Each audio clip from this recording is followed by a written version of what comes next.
If you've already recorded and uploaded your video resume, congratulations. However, it doesn't stop there.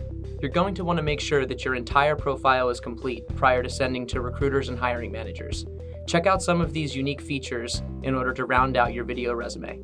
Education and experience to highlight your past and present with the ability to add additional videos to these sections as well. Personal interests where you can list out some of your favorite things to do that help you stand out. And also, professional skills where you can list and rank each in the order you prefer. Concerned with the information you're putting out there? Privacy is important to us. You'll be able to switch your profile between public and private using a toggle button. You'll also be able to hide your phone number and email and only include the social accounts that you want. Once these steps are complete, you'll be able to copy and paste your public URL into any job application. This is your opportunity to stand out amongst fellow applicants. You can use this as your entire resume or as a supplement to what you already have. Finally, if you ever need a paper resume, simply export your profile as a PDF. Also, feel free to check out our frequently asked questions or contact us if we missed anything. Thank you.